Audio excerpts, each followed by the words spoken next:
Salam sejahtera bagi kita semua. Salam. Selamat pagi. Selamat kita kembali ketemu pada pelajaran pendidikan agama Kristen dan Budi Pekerti di kelas 10 jurusan agribisnis pengolahan hasil pertanian. Hari ini kita akan belajar dengan materi pembelajaran adalah peran Roh Kudus bagi orang yang percaya. Sebelum kita lebih jauh berbicara mengenai materi pembelajaran ini, maka ada baiknya saya lebih dulu menjelaskan, menerangkan kepada kita. Mungkin kalian berpikir, apa itu Roh Kudus? Dalam Alkitab seringkali Roh Kudus itu digambarkan seperti burung merpati. Jadi burung merpati itu seperti ini. Saya bisa kasih tunjuk kepada kita gambar burung merpati. Nah, ini dia gambar burung merpati. Jadi kalian bisa melihat, bisa mengamati tentang gambar ini.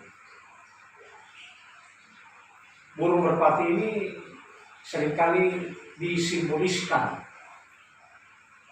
sebagai gambaran Roh Kudus. Nah, ini salah satu lagi. Ini seseorang yang sedang mengangkat tangannya ke atas, lalu di tengah-tengah itu ada bayang-bayang gambar burung merpati yang menandakan bahwa Roh Kudus ada di sini.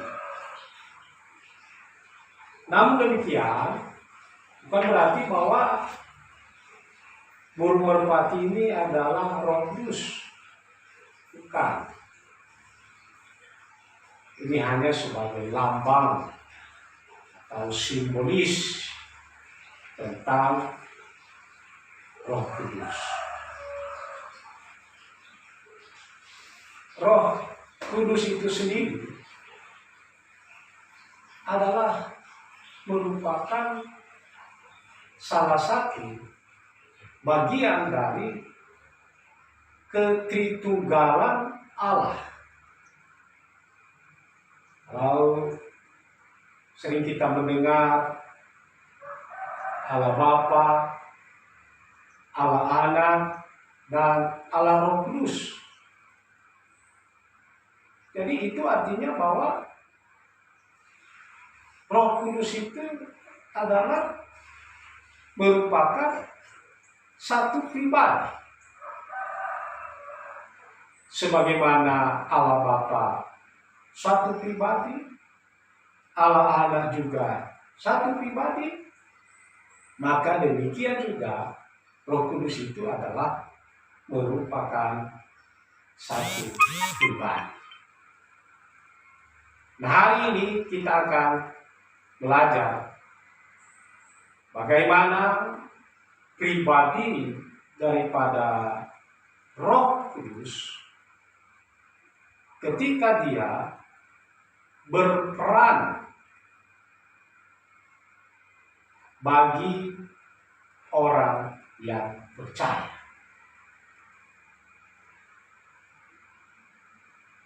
Di dalam Alkitab ada beberapa tokoh dalam sejarah gereja mula-mula. Di sana kita bisa melihat bagaimana Roh Kudus berperan dalam hidup orang yang berkenan kepadanya. Seperti misalnya Daud.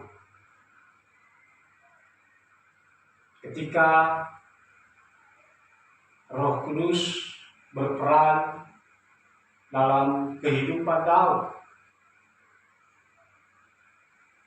bagaimana apa yang dialami oleh Daud ketika Roh Kudus atau Roh Allah berperan dalam hidup.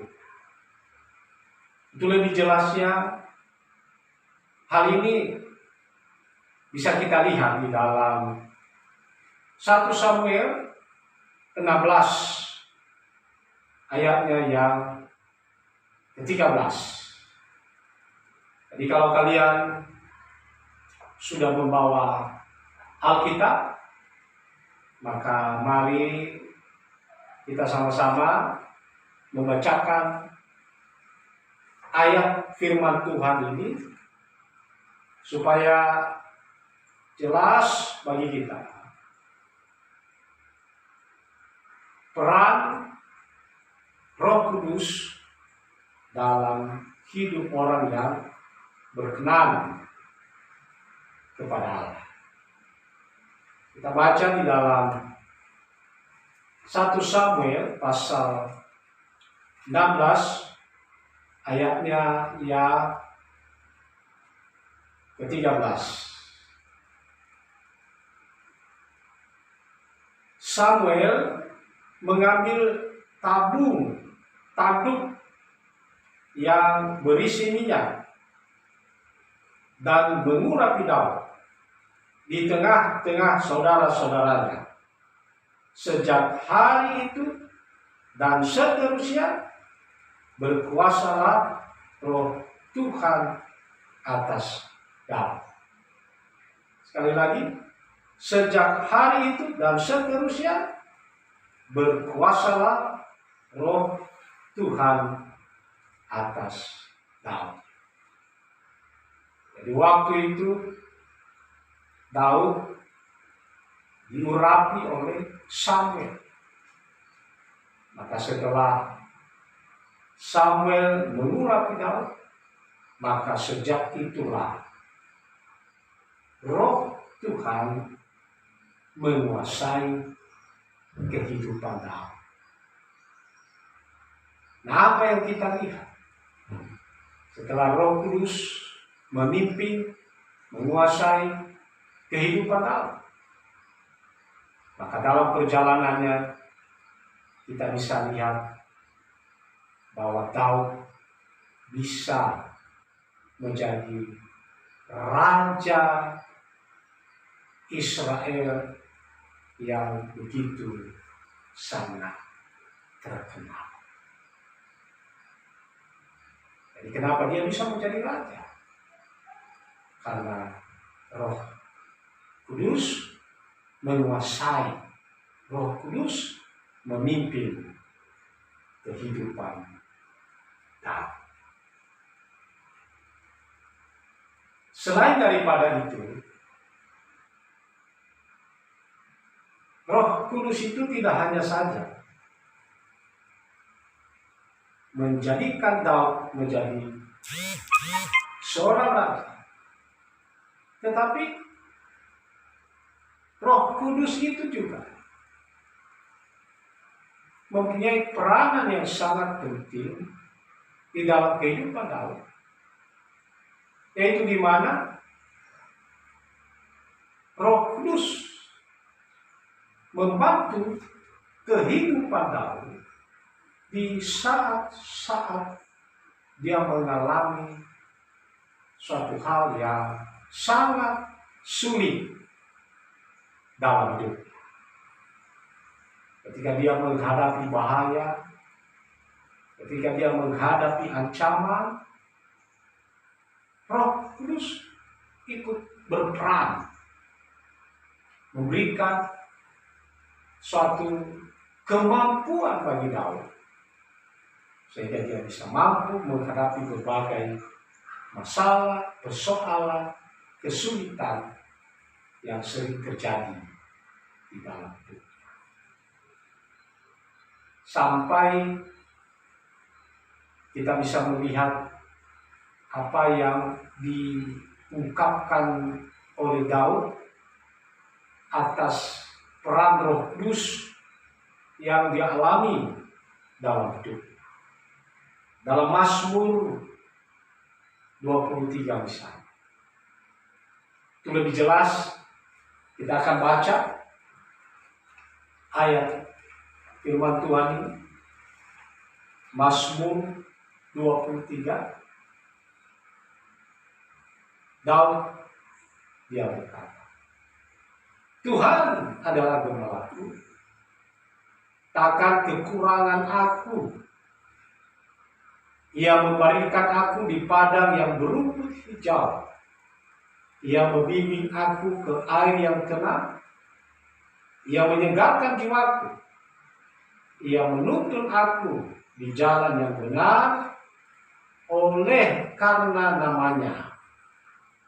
Sekalipun aku berjalan dalam lembah kekelaman, aku tidak takut bahaya, sebab Engkau beserta. Dadamu dan tongkatmu itulah yang menghibur aku. Engkau menyediakan hidangan bagiku di hadapan lawanku. Engkau mengurapi kepalaku dengan minyak. Pialaku penuh melimpah. Kebajikan dan kemurahan belaka akan mengikuti aku seumur hidupku, dan aku akan diam dalam rumah Tuhan sepanjang masa. Artinya apa? Ketika Daud mengalami suatu kesesatan, berjalan di lembah kekelaman sekalipun, Daud berkata, aku tidak takut. Mengapa? Karena Roh Kudus menguasai kehidupan Daud. Selain itu, kita juga bisa melihat bagaimana peran Roh Kudus pada pribadi yang lain. Misalnya ketika murid-murid berkumpul di suatu tempat di hari Pentakosta. Ketika mereka berkumpul, dengan tiba-tiba turunlah di atas mereka bunyi seperti deru-deru angin kencang. Maka hinggaplah di atas mereka masing-masing. Apa dampak daripada ketika murid-murid menerima pimpinan Roh Kudus dalam hidupnya? Maka setelah itu mereka memiliki suatu keberanian. Keberanian dalam hal apa?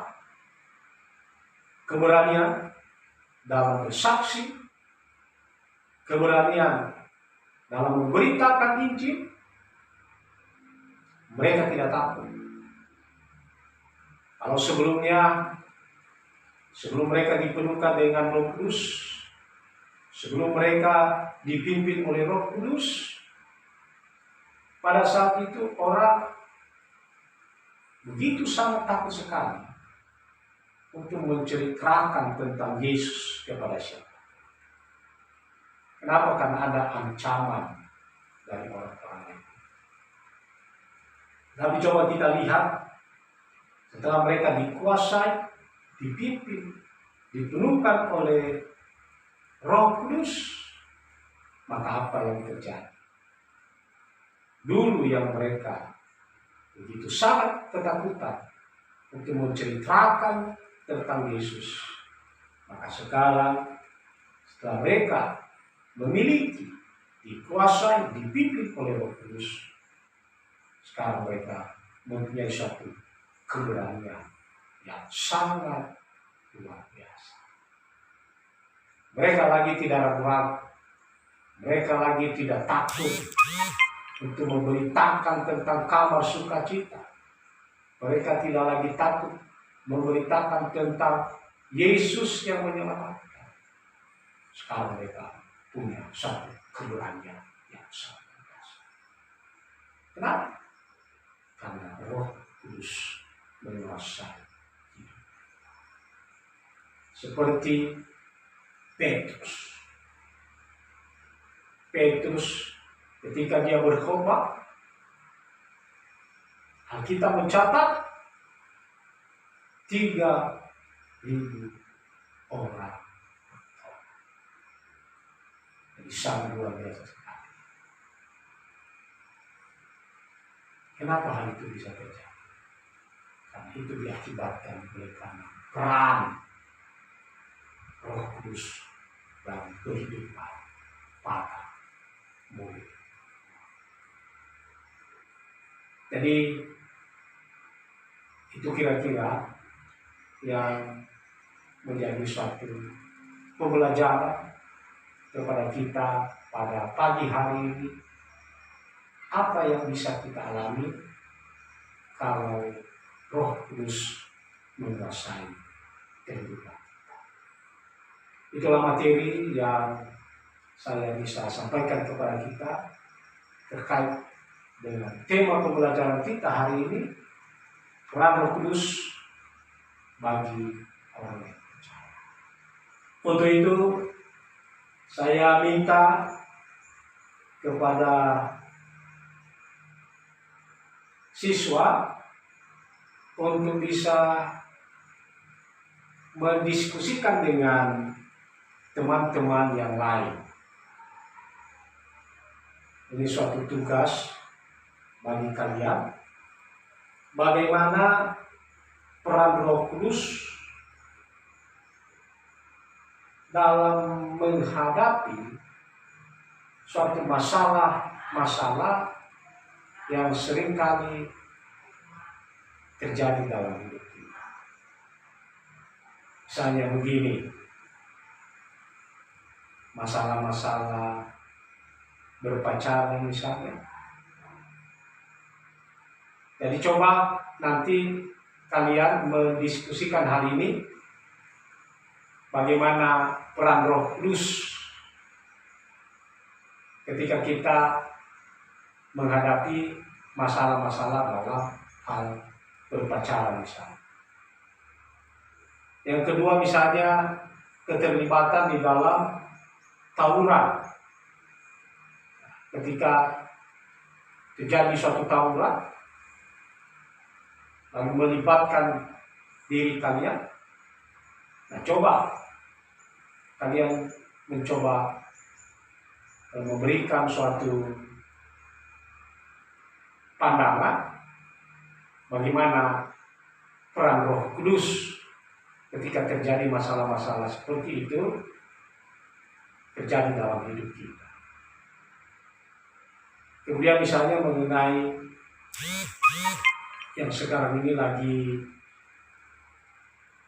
banyak sekali kita dengar dan kita lihat pada anak-anak yang memang masih remaja itu mengenai video porno.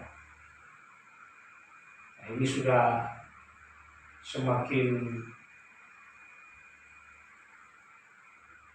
menyebar itu di mana-mana. Di dalam HP itu banyak sekali. Lalu ketika kita melihat gambar-gambar seperti ini, bagaimana peran Roh Kudus yang ada di dalam diri kita. Dan seterusnya, ini yang lain, masalah-masalah apa yang kita hadapi. Ketika masalah itu muncul, coba silakan kalian menjelaskan bagaimana peran Roh Kudus dalam menghadapi masalah-masalah seperti itu.